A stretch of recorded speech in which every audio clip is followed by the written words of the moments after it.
Hello दोस्तों, जीव विज्ञान की इस वीडियो में आपका स्वागत है।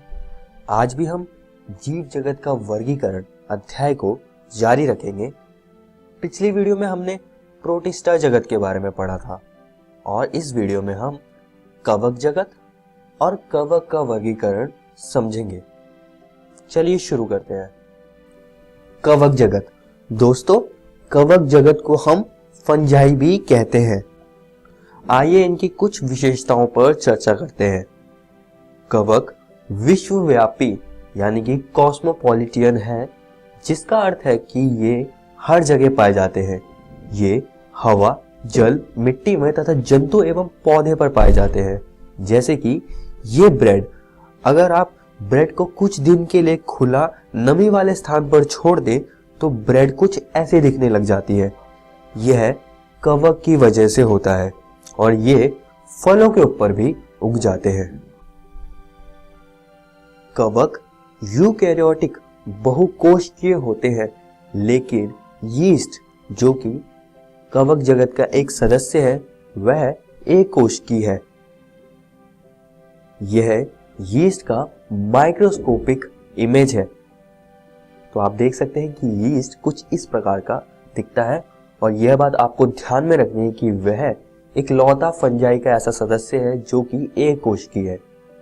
आइए दोस्तों, अब कवक की शरीर की संरचना को समझते हैं।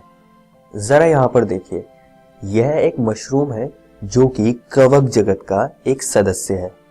कवक तंतुमयी होते हैं। यह पतली लंबी धागे की तरह संरचनाएं होती हैं जिन्हें हम कवक तंतु यानी कि हाइफा कहते हैं। बहुत सारे हाइफा आपस में मिलकर माइसीलियम बनाते हैं।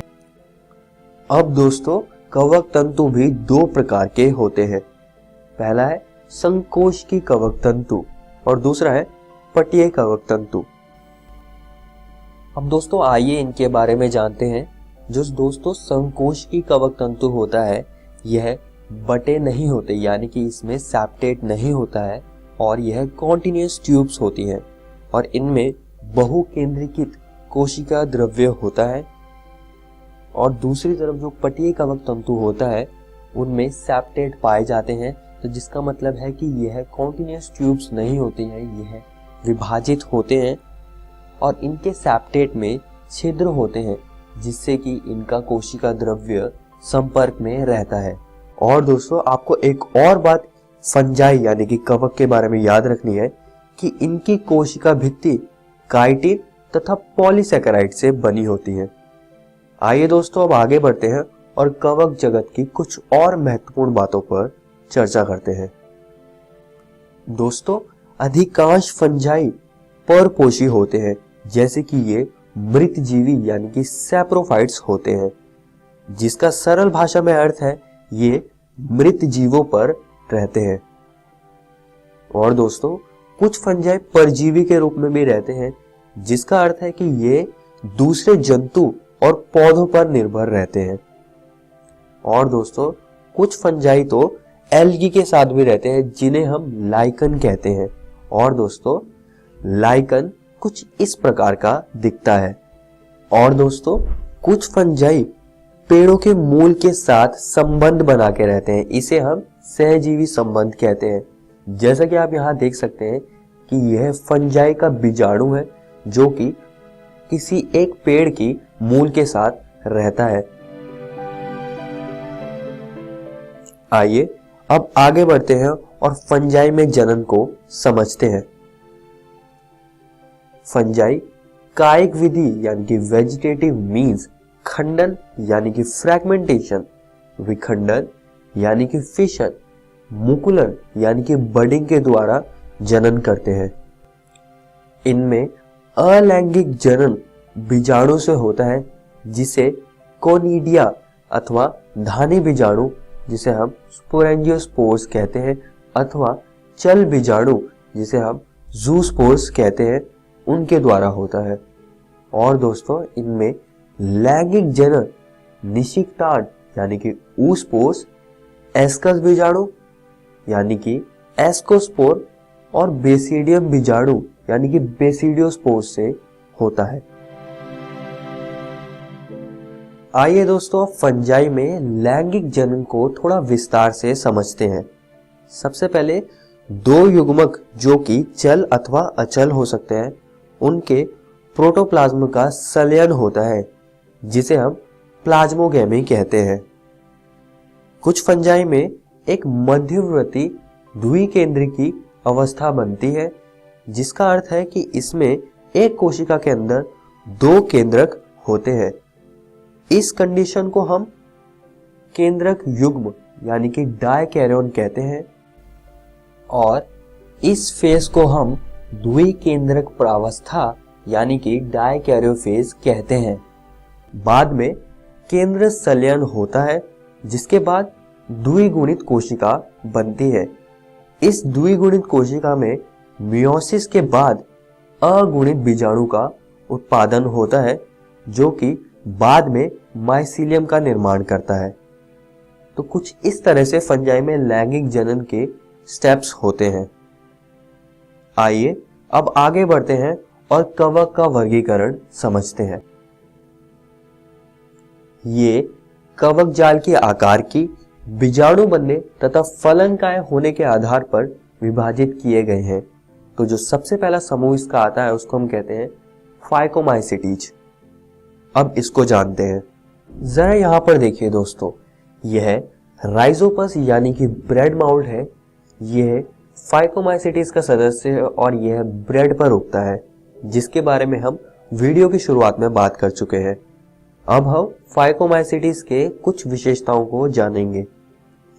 ये जलीय आवासों, गली सड़ी लकड़ी, नम सलीन स्थान अथवा पौधों पर अविकल्पी परजीवी के रूप में पाए जाते हैं।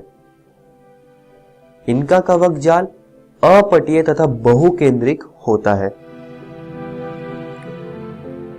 ये अलैंगिक जनन चल बीजाणु यानी कि जूस्पोर्स तथा अचल बीजाणु यानी कि एप्लानोस्पोर्स के द्वारा करते हैं।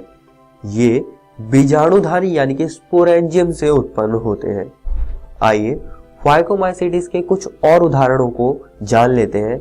पहला है म्यूकर, जो कि कुछ इस प्रकार का दिखता है, और दूसरा है एल्ब्यूगो। आइए अब कवक जगत के अगले समूह एस्कोमाइसिटीज को समझते हैं।